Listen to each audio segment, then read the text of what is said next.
बोदेगाव येथील केदारेश्वर सहकारी कारखान्याचे शेतकऱ्यांचे ऊसाचे पेमेंट थकल्यामुळे शेतकऱ्यांनी शेगाव येथील तहसील कार्यालयासमोर स्वाभिमानी शेतकरी संघटनेतर्फे ऊसाचे पेमेंट लवकर व्हावे यासाठी मोठे आंदोलन केले। तहसीलदारांनी 20 ऑगस्टपर्यंत पेमेंट देण्याचे लेखी आश्वासन दिल्यानंतर पुकारलेले आंदोलन मागे घेण्यात आले। या आंदोलनात दत्तात्रय फुंदे, स्वाभिमानी शेतकरी संघटना जिल्हा अध्यक्ष रावसाहेब लवांडे, बाळासाहेब फाटगंडे, माऊली मुळे, चंद्रकांत झारगंड, मेजर अशोक भोसले, मच्छिंद्र आर्ले, अमोल देवडे, नाना कातकंडे, अंबनदास भागवत, मच्छिंद्र डांगे, अमृदुत दास, फारुख हसन, एकनाथ गायके आदी पदाधिकारी व असंख्य शेतकरी आंदोलनात सहभागी होते। बोदेगाव प्रतिनिधी प्रदीप मिसाळ।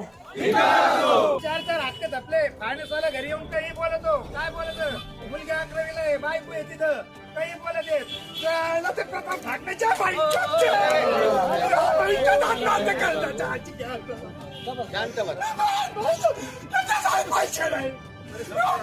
पैसे नाही मुलगा उच्च शिक्षण द्यायचं होतं, ऐकूया तू कथा याच्या आयता बसारा म्हणून तर काय करायचं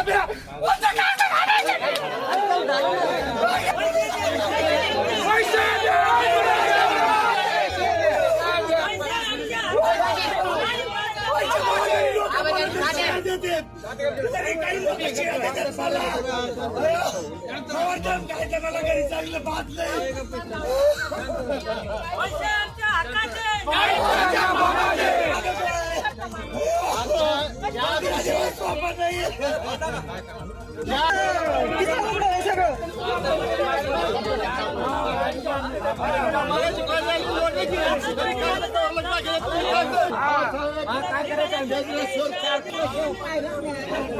पण आमचा ऊस गाळा साखर त्याला अल्कोहोल तयार